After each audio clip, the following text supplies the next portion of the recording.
This is Ed, and the scene behind me is from uh, a home that we have in Palm Desert, California, and this was taken last winter.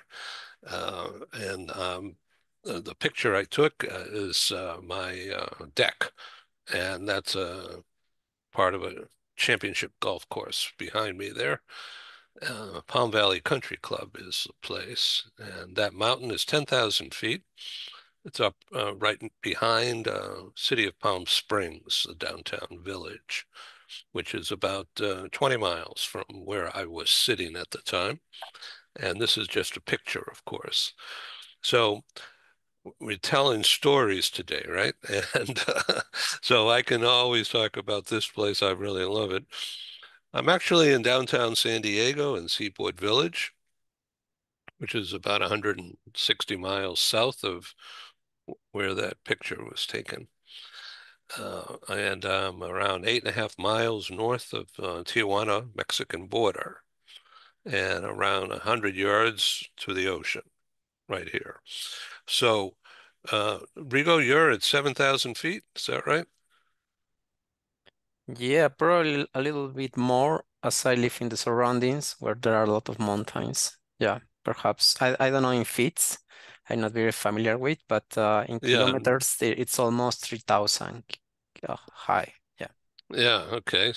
So that's about 5/8 of a mile, if I remember correctly. So if somebody can do the math better than me, faster. So, and you're at sea level, Andrew? I believe so. I'm a little bit away from the ocean, so we're slightly elevated in the area that I'm in, which is great because it rains a lot here. But yeah, we're at sea level, I'd say. Oh, great. Okay, so this talk show today is about storytelling, and I very much would like to welcome whoever is coming in right now. I think it's my friend Dave. We'll see. Uh, oh, and Christian. Hello. Can you hear? He's on mute. Yeah? Hi, He's on Rico. mute. How are you? Hey, Hey, Christian. So Christian, meet my friend Andrew Woods. He's in British Columbia, Vancouver, and Hi. my friend Christian is in Southern California. Can you Uh, hear me eh, okay? yes, Okay, good, good. yeah, I see you're shaking the phone. Try to You're try making to me amend sick. that Wait. here. All right, great. Okay, so thank you for joining. We're going to be joined by a couple of others, and but we will begin now in earnest. This is about storytelling, and I wanted very much to introduce you to Dr. Andrew Woods. Uh, Andrew, why don't you explain what you're a doctor of and how you decided to do that, and the fact that you are embarking on a journey to get another degree. Yeah.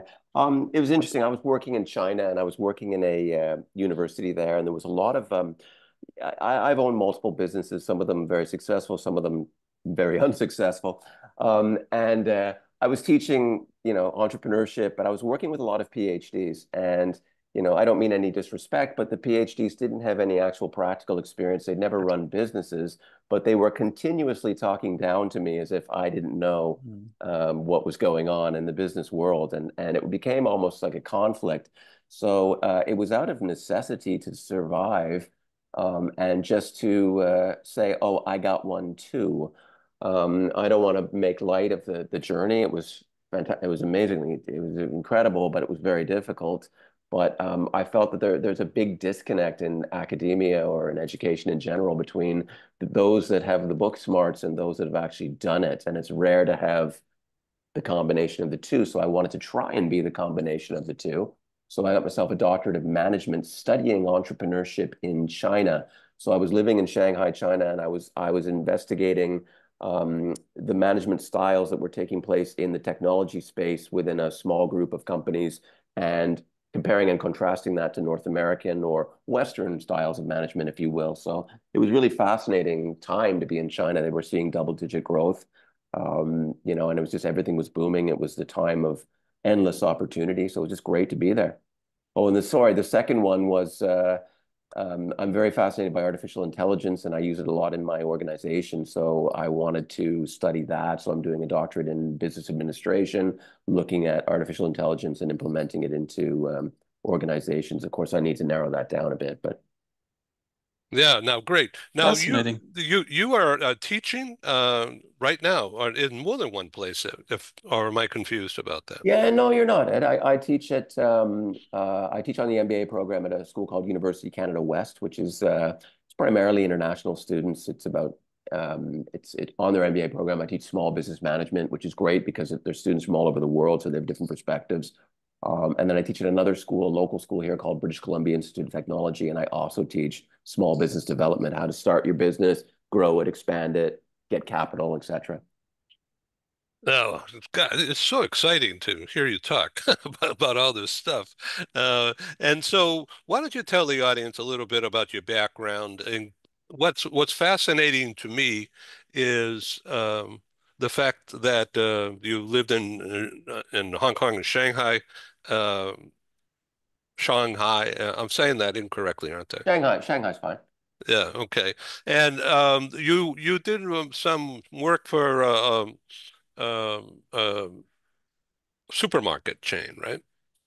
Yeah, I mean, what was interesting about living in China, like I said, it was a land of opportunity at the time, and I mean, it's the economy slowed down, but everything was possible. So, I mean, my MBA classmates invited me over. I was living in the UK actually, and my MBA classmates invited me over to their advertising company, and they were very wealthy people, but they were quite cheap, so they were always trying to cut corners. And like, if you can imagine, this face became the model of several companies. So they took my photographs for Hyundai, for Haagen-Dazs, for their ad campaigns.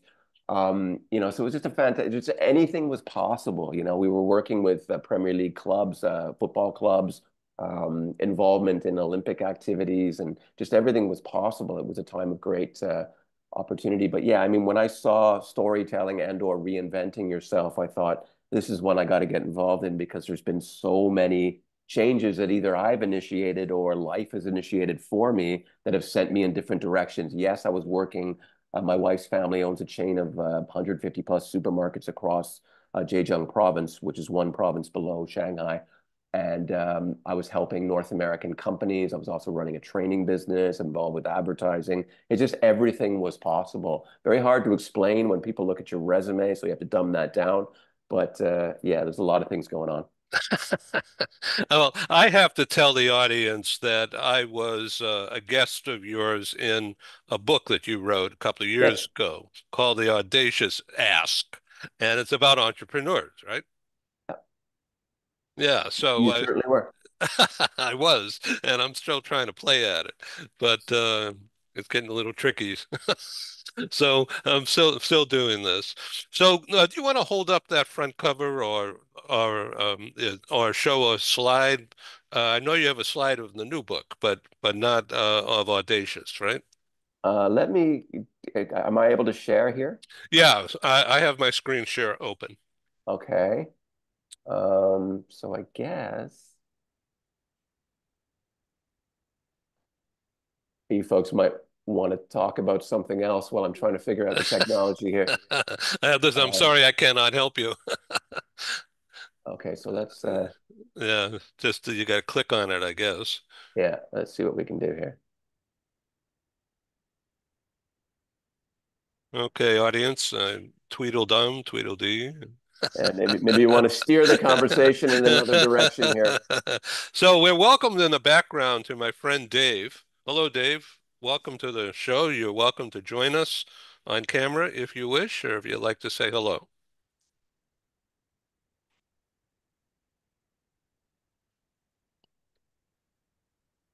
I guess not. Okay.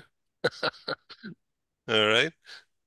Oh, Ask Us Consulting. Oh, Yeah. so you're seeing something. That's great, isn't it? Right. Right. Okay. So that's the So name of your consulting company now. it is. It is. It is. Yeah. So it's the soft skills training. I think, you know, EQ, sales, negotiations, creating legendary customer service. Had the opportunity to train and develop people in 22 countries. I have a little snapshot of some of the some of the different locations. That's a whole other piece, the cultural mistakes that were made in some of these places, a bit of fun, which I was talking about on the weekend with a group of CPAs. But yeah, so what did you want me to show? You wanted me to show Yeah, the front cover of Audacious Ask, but you could show anything you want. Oh, there it okay, is. Okay. there you So go. the Audacious Ask is what it takes for an entrepreneur to succeed, because you got to ask for the money. It's stepping out of your comfort zone and asking for everything. So it started with a friend of mine, Tori Witchar, who wrote this, was a co-author on this book. We found that a lot of our international students were very timid about pushing the boundaries and asking for things. You know, I would say to them, send a resume, staple a Starbucks gift card to it, and you know they're going to read it. You know, do things to step out of your comfort zone. So we got them kind of going on missions and asking for discounts and asking for things. And then Tori and I were discussing it. We're saying, I wonder how entrepreneurs that were really made it um, took this to heart and kind of made audacious asks to make themselves stand out, you know, because what's the worst that can happen, right? There's yes, which is fabulous, no, which is outright rejection, which who cares, or a counter offer. You know, they might come up with a different solution for you. So we tested this by asking ourselves. I would contact people. So I would watch the Shark Tank, for example, the North American version of Shark Tank, and I would reach out to contestants, people who had pitched their ideas. You know, great pitch. Can you be part of this book? And you know, out of the 20 people I asked, 20 people replied. Some of them put me on hold, but other ones agreed right away. And then we probe deeper and ask them questions about when they kind of stepped out of their comfort zone to make themselves stand out. And some of the answers were fascinating. Yeah. So, frankly, I haven't looked at what I talked about at that Well, you, time. you, you should, you're in it. I know, but I need to. Um, I have to tell you, even at this late stage uh, of being an entrepreneur, I have gone through, I don't know whether it's an imposter syndrome thing or some kind of a block. I've been sort of afraid. Can you believe I'm saying these words? I've been sort Good. of wary about asking people for money to participate in this talk show, for instance. Not necessarily to an entrance fee, but to advertise their brand, because we have viewers who will see this in China, in Japan, in Australia, in Guam, Mexico, and everywhere else because of the free access I've built. And it's a great way to connect with people who ordinarily would never get the chance. Anyway, I've overcome that fear, and the past 2 or 3 days, I've been working feverishly asking for money. I'll keep you posted. Great. I think Ed, you know, entrepreneurship is strange because you have ups and downs and it's like sales, you know, if you're on a roll, everything's going great, you get more confidence and you keep going and you keep pushing. And when things start to slip. So very quickly, I'll give you an example. When I was living in China, 2019, I had close to 200 training events booked for 2020. And then 2020 came and we all know what happened. So within a space of 3 weeks, I lost all of my customers. Looked over at my wife and said, maybe it's time to go back home. You know, I'm getting a little older. I thought maybe, you know, pensions and establishing myself back home because I didn't want to stay in China and kind of grow old there in a foreign country with rules were a bit strange. But anyway, sorry. Coming back here, I just took some teaching jobs and I was very lacking in confidence about relaunching the business. And then a couple of small wins came in, and then I said, no, you're an entrepreneur, you're not a teacher, you like teaching, you can still do it, but push it. And then the confidence started to come back again. So I kind of know that feeling of, you know, I don't know if it's imposter syndrome as you mentioned, but it's more like, well, it's so hard, and do I really want to fight this fight again? But the fighting and the is the beauty of it, you know, of entrepreneurship, that constant battle, that change, everything's different. And you wind up reaping what you put into it, you know. So So, I mean, I think the confidence comes back, right? I mean, you'll wind up getting a couple of wins on the board, and then you'll be out there hustling like crazy again. It's just in the blood, isn't it? Yeah, it's just I've had it on simmer, but now I'm boiling. Excellent. Let's go to the next slide. Oh, okay. Okay, now this is the new book, which is Yeah. very, very apropos. So why don't you tell us, I'll guess the why you did it, but this sounds really technical. It's not technical at all. It's the idea that, I mean, you can't escape artificial intelligence, and it's already here, and it's already much more advanced than the average person understands. And I believe that the sort of the left brain skills, logical, sequential, analytical skills that people have, your accountants, your lawyers, a lot of these things can be replicated or bettered by the use of artificial intelligence.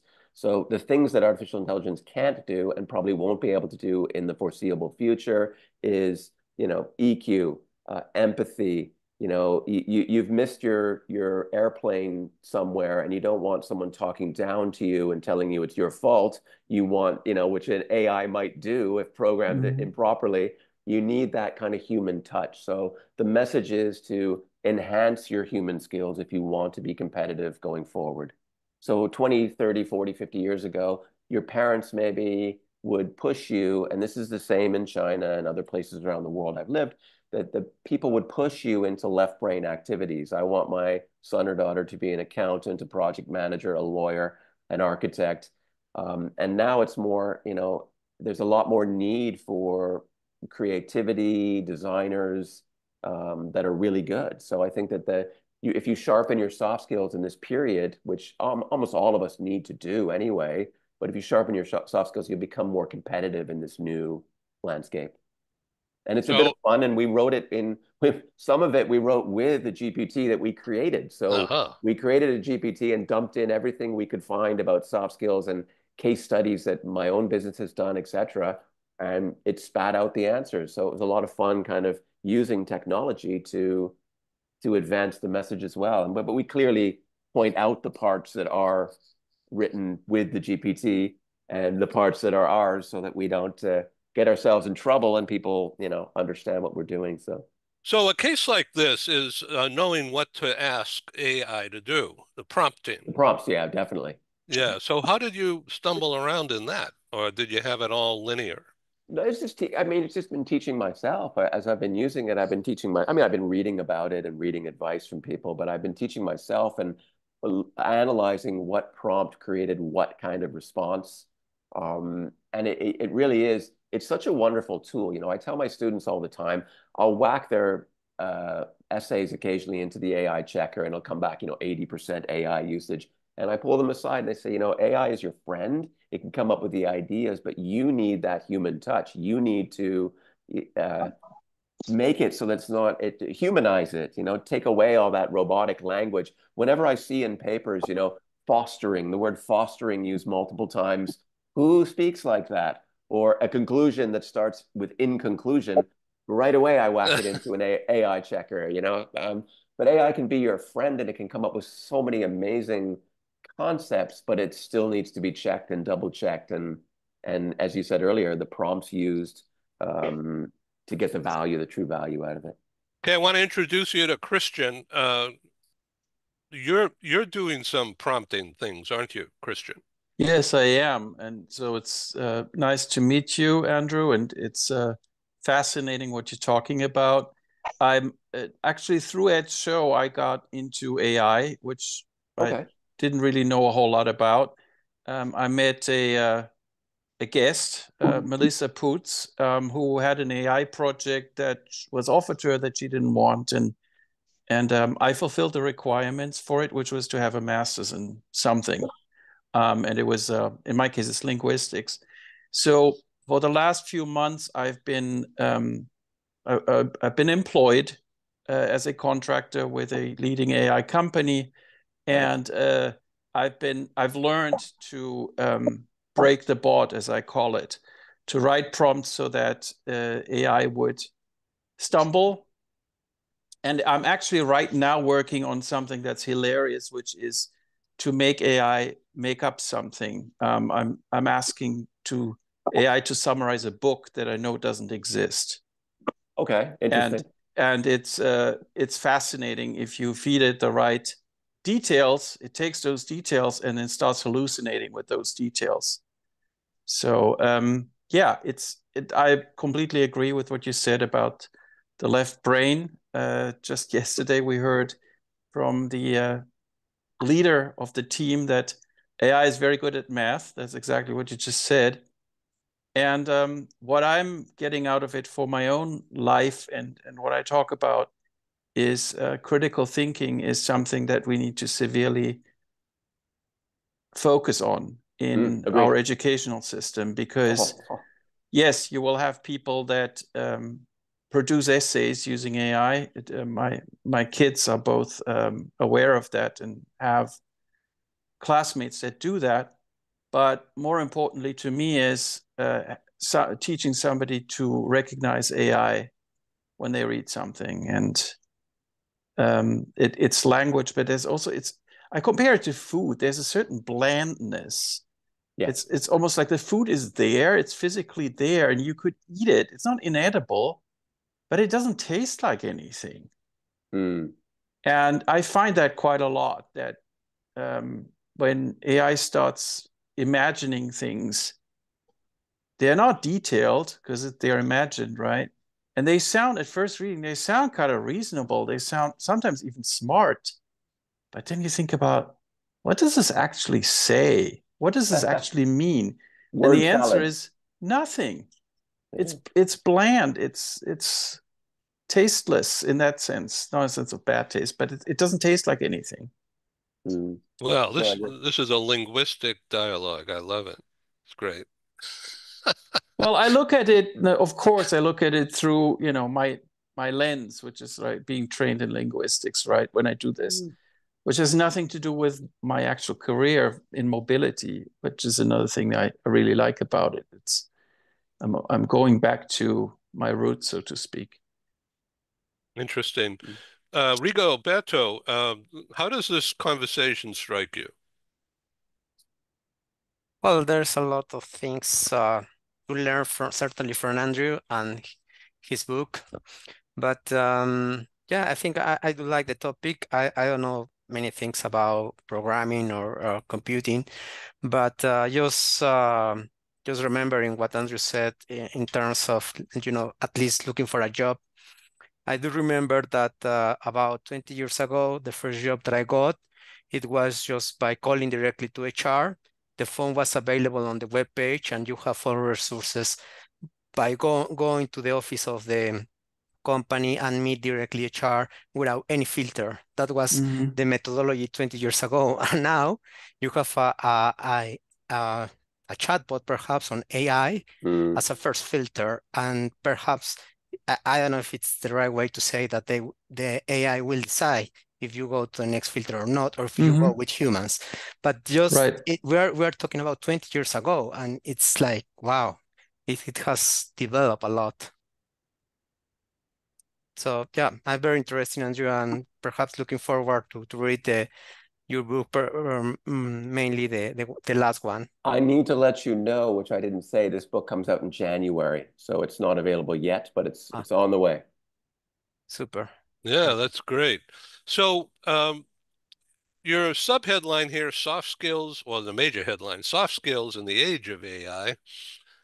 So go be a little bit, explain a little bit to people like me who can't get words out of my mouth. What am I saying here? So as I mentioned earlier, I mean, we're in a world where we're kind of transitioning from. There's a great book written about 15 years ago by Daniel Pink, who some of you may know, has written several interesting books, and it was A Whole New Mind, I believe it was called, and it was this whole idea, and he was kind of ahead of his time because all AI was there, but we didn't understand it. It wasn't in the mainstream conversation. And what Pink was saying was that, in the age of artificial intelligence, so automation, the rise of Asia, the rise of abundance, The idea was that the right brainers will rule the world. So the creatives, the people that have sort of people skills. So these people skills or soft skills would be, as I mentioned, they'd be like, how to engage with people, how to make meaningful conversations, how to make powerful presentations and articulate your ideas, how to have empathy, how to use emotional intelligence. So these are things that AI will just not be able to replicate. Now, I can't say that 50 years from now, there might be robots that have feelings, and I mean, this is dangerous, but there might be robots that have feelings and make decisions, and we don't know that. But where we are now, these skills, all of your, I was speaking with accountants the other day, and they were all worried because they were saying, well, all of our data entry jobs, all of our entry, like beginner jobs, getting started in the trade, data entry, bookkeeping, all can be outsourced to done through QuickBooks or done through, you can just scan your receipts and they'll go automatically into spreadsheets and do the calculations. All of these things can be done by AI now, but it doesn't have the ability to replicate human emotion, such as empathy, emotional intelligence, as I say. So those skills are the ones we need to work on if we're going to keep ourselves going and make ourselves relevant in this new age. Fascinating.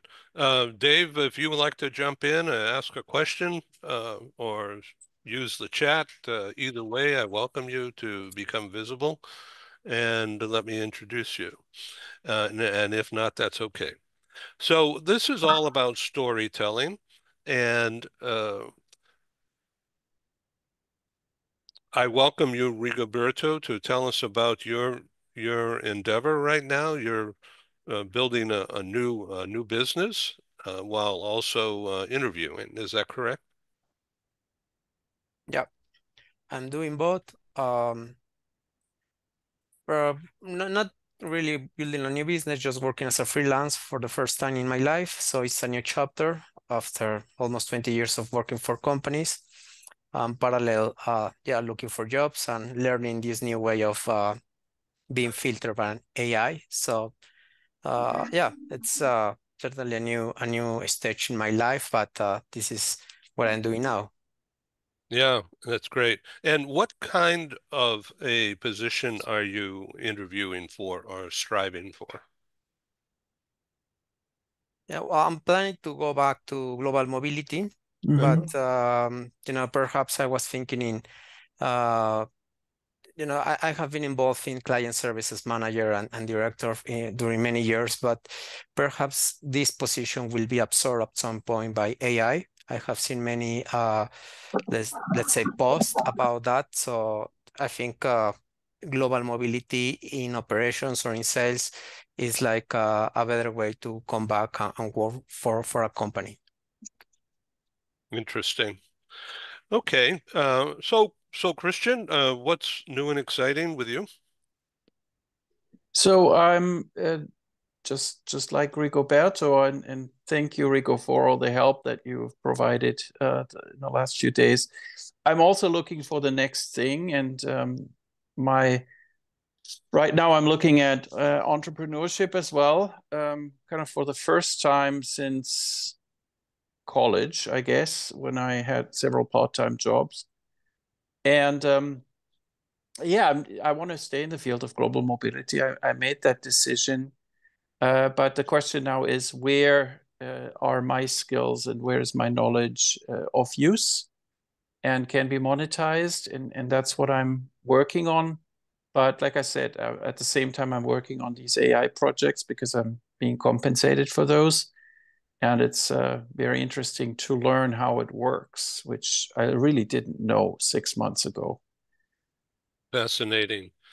So Andrew, is there another slide you would like to show? Apparently not. Well, let me go back one, right? Because you just mentioned entrepreneurship. Let's see if we can get this up again. You just mentioned entrepreneurship, and I found this piece. I was looking through some old presentations. My wife had come back from China where I had my, I don't even know what you call them. It was like one of those giant data drive USBs that had all my training from over the years.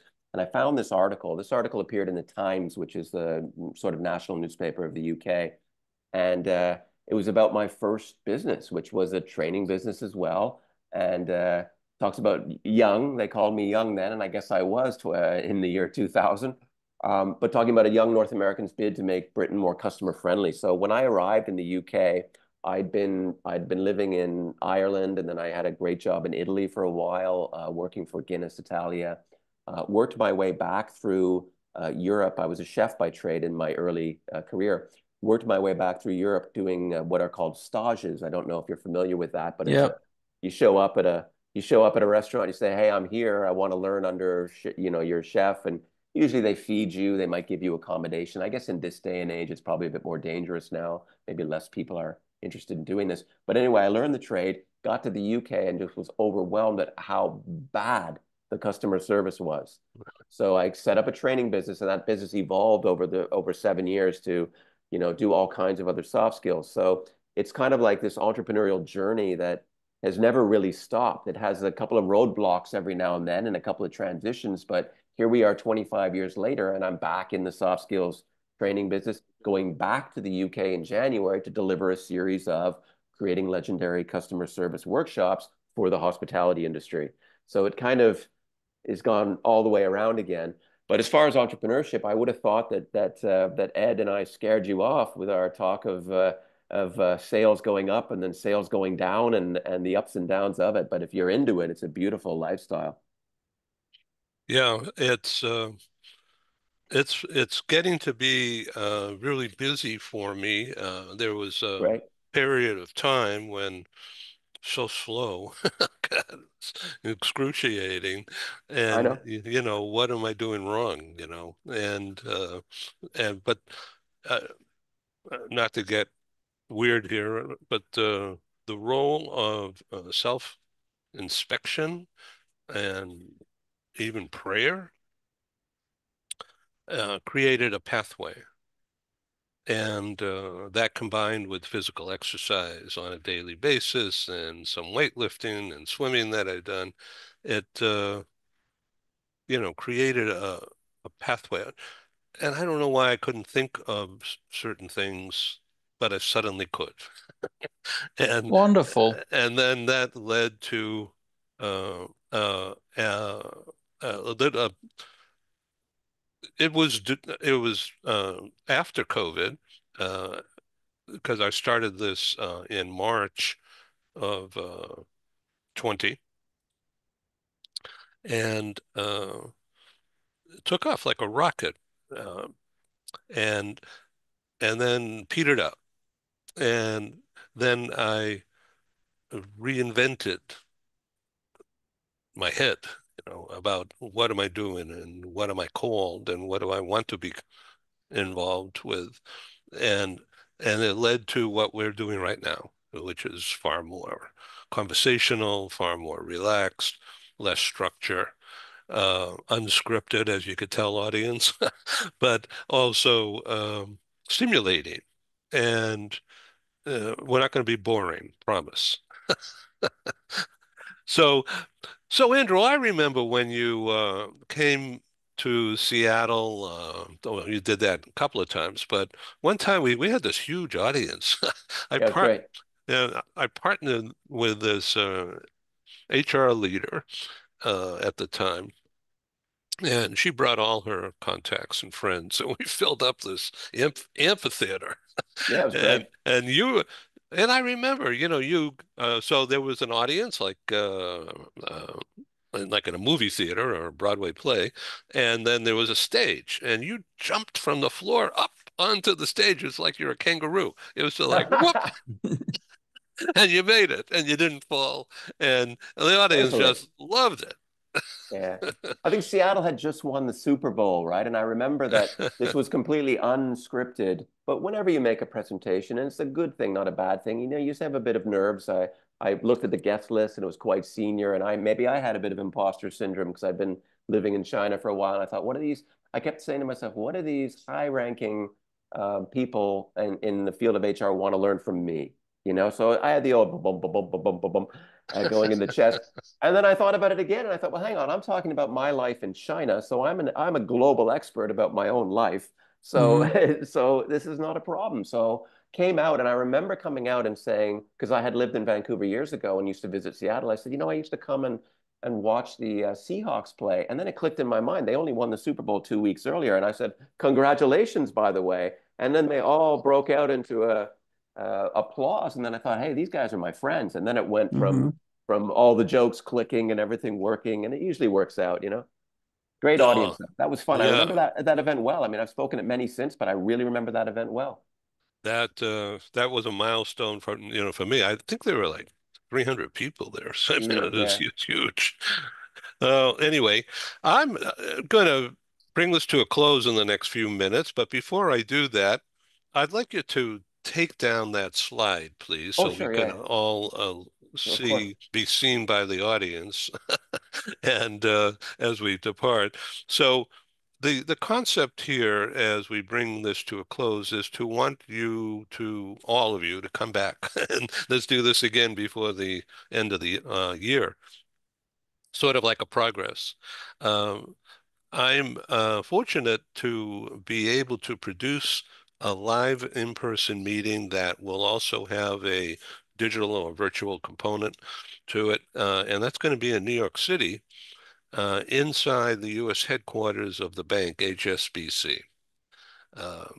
Honored that HSBC has hosted and facilitated my London meetings 3 times already, and there'll be a 4th time coming up this spring. I think it'll be in April. Right. And that'll be announced once we finalize it. But definitely the U.S. headquarters of HSBC is hosting me for the first time at my event, which is going to be called it's a global HR event, which means it's HR related, people management, everything to do with talent, but on a global basis. So the global HR communicating with stakeholders to create a psychologically safe workplace environment, not only for expats, but for everybody, but with a particular focus on expats. And instrumentally, going down this path, focusing in on the dilemma caused by a dual career situation, where high-powered a marriage or a partnership is severely impacted by one of the people getting the job, and it meant going overseas. And then the other one lost sense of self, lost a career, lost contacts, and it creates a mess and could endanger a multi-million-dollar loss for the corporation. So the concept here, and this is not my own idea, this is a collaboration with a business psychologist based in London and a New York area psychologist and some legal people and mobility experts who have experience or some experience dealing with this dilemma of dual career and how it could wreck a marriage, never mind wreck a business and wreck a life. Christian, you have experience with this to some extent, don't you?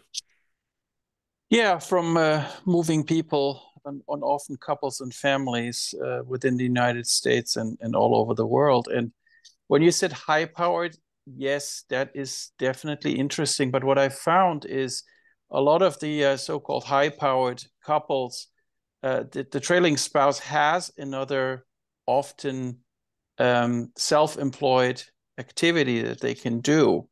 I've moved some people who wrote books, for instance. What is even more critical is people who are not high-powered. When you have somebody who's maybe a director level, not middle management, but right above that, and a spouse with a normal, regular, office job, nothing fancy, nothing where they can just start their own business necessarily. And the financial impact is far more severe. That's where the rubber meets the road for me, overcoming that. And I mean, we all know that it's not necessarily the rank of a person or their pay grade that makes them important to a company. They could be a keeper of very valuable information, or a gatekeeper to other people. And when you move a person like that with a family like that, that's when it can become very, very risky to the company, because these people aren't necessarily high powered on paper, but for the business, they really are. So the issue then is if one of them is an introvert, for instance, Mm-hmm. and the other one is not. Okay, and so there's like a war that breaks out emotionally, if not physically. Rico, do you have experience dealing with this when you were more involved with mobility in Mexico? Yeah. Even with the last company that I worked for, Pinkerton, they were providing support in security. So security is a very sensible topic, and yeah, I mean, just by the fact of bringing people to Mexico and having perhaps some biases about the insecurity issues here. So it was definitely, the let's say the importance of bringing the CO in Mexico and let him know in a very, let's say, how can I say, very diplomatic way that there is insecurity in here, but at the end there is a way to deal with. So there's a full uh, protocol to let them know how the things work here. And yeah, it was very interesting to let them know that. Fascinating. Yeah. Okay. Well, thank you very much for participating in this discussion. So the date of the HSBC New York event will be December 12th. That's 12/12. And it will, on New York time, it will start with an arrival reception at 9:30, and then at between 10 and 10:45, myself and my partner at HSBC will talk about important things and introduce people from the bank and what their function is, and also I will take the mic and walk around the room, and everyone gets Mhm. to introduce themselves.